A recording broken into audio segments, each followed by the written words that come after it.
साधो कोई सुनता है गुरु ज्ञानी, साधो कोई सुनता है गुरु ज्ञानी। तो ये कबीर साहब का भेदवाणी का शब्दावली का अनमोल शब्द है।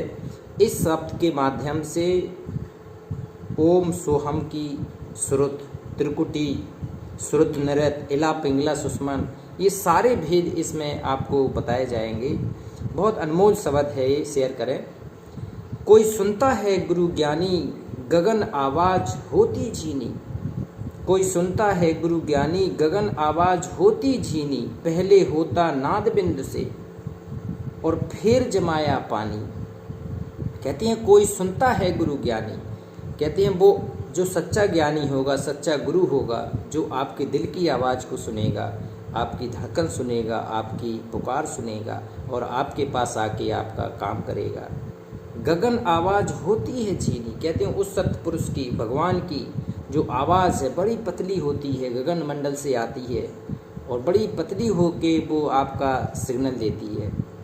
पहले होता नादबिंद से फिर जमाया पानी, कहते हैं सबसे पहले नादबिंद से ही वो स्टार्ट होती है और फिर जमाया पानी, फिर पानी।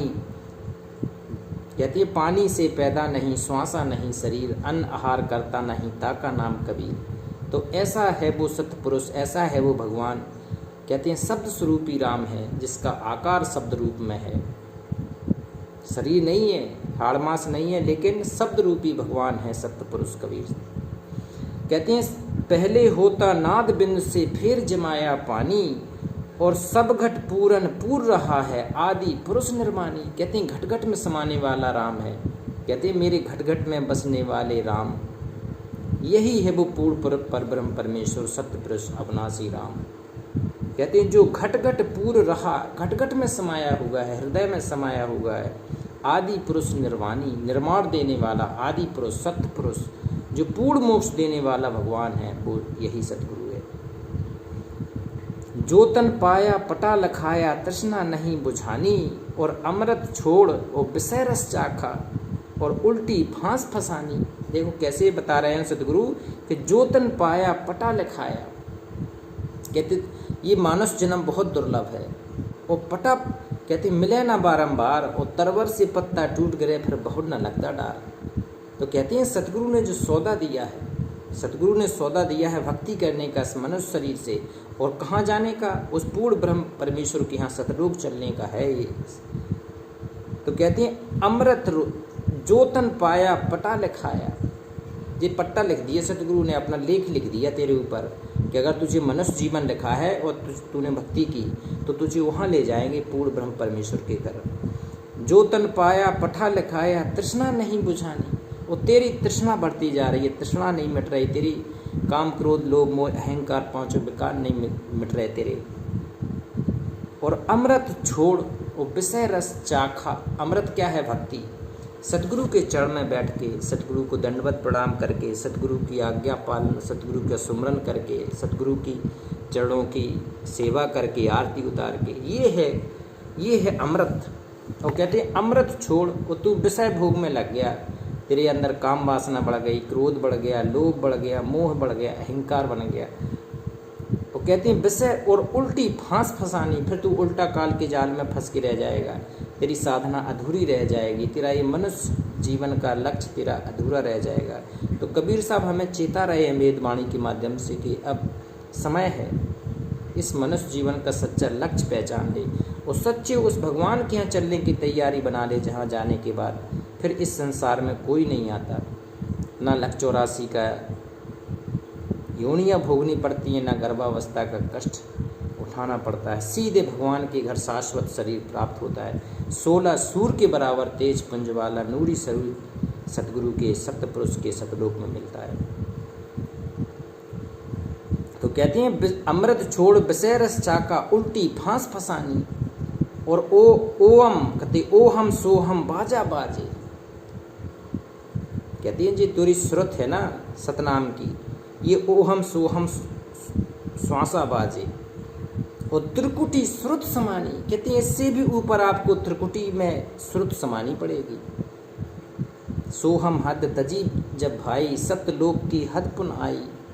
ये ओम भी छूटेगा, सोहम भी छूटेगा, और श्रुत कहाँ टिकानी है? त्रिकुटी श्रुत टिकानी समानी। तब कहते हैं हंसा का ऊपरी यात्रा पूरी होगी। ओहम सोहम बाजा बाजे त्रिकुटी श्रुत समानी, और इंगला पिंगला सुषमन शोध है, और सुन्न ध्वजा फहरानी। इंगला क्या है? जी बाएं नासिका से जो स्वर निकलता है वो है इड़ा, और दाहिने से पिंगला, और जो एक सूक्ष्म नाड़ी जाती है, जैसे श्वास का जो सुमरन करते हैं तो सुषमना नाड़ी खुलती है उसकी, जो पूरे त्रिकुटी तक पहुंचती है सीधी। तो कहते हैं इड़ा पिंगला सुषमन शोध है, और सुन्न ध्वजा फहरानी। सुन्न महल में ध्वजा फहर जाएगा तेरा, सुन्न महल की सुन्न के ऊपर चला जाएगा, तो 7 सुन्न के ऊपर तेरी ध्यान चला जाएगा, धारणा चली जाएगी, तेरी समाधि लगने लगेगी। इड़ा पिंगला सुषमन सोदे सुन्न महल फहरानी, और दीदन दीद हम नजरों देखा। कहते हैं हमने दीदार देखा उसका, दीदार दीदार दीद हम नजरों देखा, और अजरा अमर निशानी। कहते हैं वो अजर अमर जो भगवान है हमने नज़रों से देखा, उस भगवान को पहचाना। वास्तव में ऊपर भगवान बैठा है, कर नैनो दीदार महल में प्यारा है, शाश्वत बैठा है, भगवान बैठा है, पूर्ण ब्रह्म परमेश्वर बैठा है, साकार है, आकार में है। तो कहते हैं दीदार हम नज़रों देखा, अजरा अमर निशानी, और कह कबीर सुनो भाई साधु, यही आदि की वाणी। ये प्रारंभ की वाणी बता रहा हूँ मैं, प्रारंभ का लक्ष्य बता रहा हूँ, प्रारंभ का भक्ति मार्ग बता रहा हूँ। ये आदि की निशानी है। कबीर साहब कितना चेता रहे कि बेटा चेत जा आप भी, कि ये आदि अमर की कहानी है, सत्य पुरुष की कहानी है। सत्य पुरुष के धाम से तुम इस ए हंसाते अमर लोक को पढ़ो काल बस आए हो, देव स्वरूपे मने निरंजन तो राखा भरमाए हो।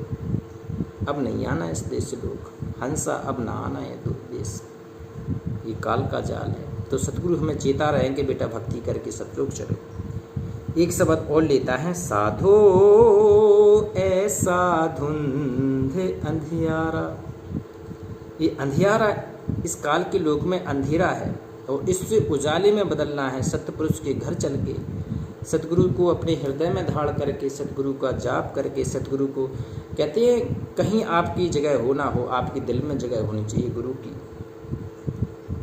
सतगुरु की भक्ति आपके दिल में होना चाहिए, सतगुरु की पूजा होना चाहिए, सतगुरु के चरणों से ज़्यादा कहीं आपका ठिकाना नहीं होना चाहिए। ये भक्ति कुछ विधि हैं, ये मूल पूजा सतगुरु चरण है, मूल ध्यान सतगुरु का स्वरूप है, और मूल सत्य सतनाम। तो ये कुछ सहज विधियां हैं जो पार होने की विधि है। तो कहते हैं साधो ऐसा धुंध दयारा, या घट अंदर बाग बगीचे याही में सृजन हारा। कहते हैं तुम्हारे शरीर में भगवान ने ऐसी संरचना दी है, इसमें सारे देवी देवताओं का वास है। मूलाधार से सहस्त्रार कमल तक, मूल कमल से सहस्त्र कमल तक में सारे देवी देवता सूक्ष्म रूप से 5 देवी देवता विराजमान हैं। 5 कौन कौन से? गणेश जी, ब्रह्मा जी, सावित्री, शंकर पार्वती, विष्णु भगवान, दुर्गा माता जी। तो ये सारे भगवान हमारे शरीर के अंदर वास हैं, हमें इनको अपने अंदर जगाना है। तो या घट बाग बगीचे याही में सृजनहारा, इसमें बाग बगीचे श्रुत नृत्य सब कुछ है इसमें, और इसी में सृजनहार बैठा है सतपुरुष भगवान, पूर्ण ब्रह्म परमात्मा बैठा है। या घट अंदर 7 समुंदर याही में 9 लाख तारा, 9 लाख में 7 समुंदर सूक्ष्म रूप से विराजमान है इस मनुष्य शरीर में। और याही में 9 लाख तारा, या घट अंदर हीरा मोती, आहा बताओ हीरे मोती तक इसमें समाये हुए हैं। और या ही में परखन हारा, ये परखन हारा भगवान भी इसी में बैठा है। या घट अंदर अनहद बाजे, कहती अनहज बाजा बजे मृदंगा, घंटा शंख सुनोदन दोई, सहस्त्र कमल दल झिलमिल होई। जब आपकी श्रुत घंटा सहस्त्र कमल में ध्यान लगेगा, धारणा लगेगी, समाधि लगेगी, तो 1000 ज्योतियाँ झिलमिल झिलमिल झिलमिल दिखाने लगेंगी। सत्यपुरुष के दर्शन होंगे गुरु में, गुरु भगवान सत्यपुरुष का रूप धारण कर लेंगे।